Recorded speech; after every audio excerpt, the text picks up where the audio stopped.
নমস্কাৰ, মই বন্দনা candle dealer Angel empire লগতে এগৰাকী টেৰ ৰিডাৰ। যিহেতুকে এতিয়া শাওণৰ মাহ চলি আছে, ইউনিভাৰ্চত ভাইব্ৰেশ্যনবিলাক বহুত বেছি হাই হৈ আছে, পজিটিভ হৈ আছে। একেটা দিন যদি আমি মেনিফেষ্টেশ্যন কৰোঁ, অতি সোনকালে আমাৰ মেনিফেষ্টেশ্যনবোৰ হয়। আজি নিকলা টেলচাৰ 369 টেকনিকৰ বিষয়ে ক'ব বিচাৰিছোঁ। হয়তো বহুতেই জানে।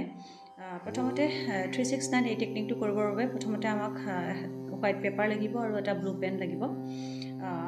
প্ৰথমতে আপোনালোকৰ যিটো উইচ আছে সেইটো মনতে ভাবি ল'ব, প্ৰেজেণ্ট টেন্সত ভাবি ল'ব আৰু যিকোনো এটা উইচ ভাবিব। আৰু সদায় ৰাতিপুৱা 3 বাৰ, দুপৰীয়া 6 বাৰ আৰু গধূলি 9 বাৰ লিখি যাব। প্ৰেজেণ্ট টেন্সত লিখিব আপোনালোকৰ যিটো উইচ আছে সেইটো। যিহেতুকে 369 হয়, প্ৰথমতে 3 বাৰ, তাৰপিছত 6 বাৰ আৰু তাৰপিছত 9 বাৰ।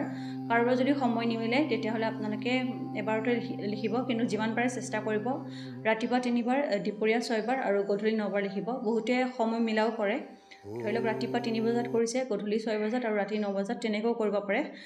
যিহেতুকে 369 হয়, গতিকে 3 বাৰ, 6 বাৰ আৰু 9 বাৰ কণ্টিনিউ লিখিব আৰু 9 দিন লিখিব। আৰু লিখাৰ পিছত আপোনালোকে সদায় যিটো উইচ আছে সেইটো মনতে প্ৰেজেণ্ট টেন্সত ভাবিব, যাতে আপোনালোকৰ যিটো উইচ আছে সেইটো ফুলফিলমেণ্ট হৈ গৈছে।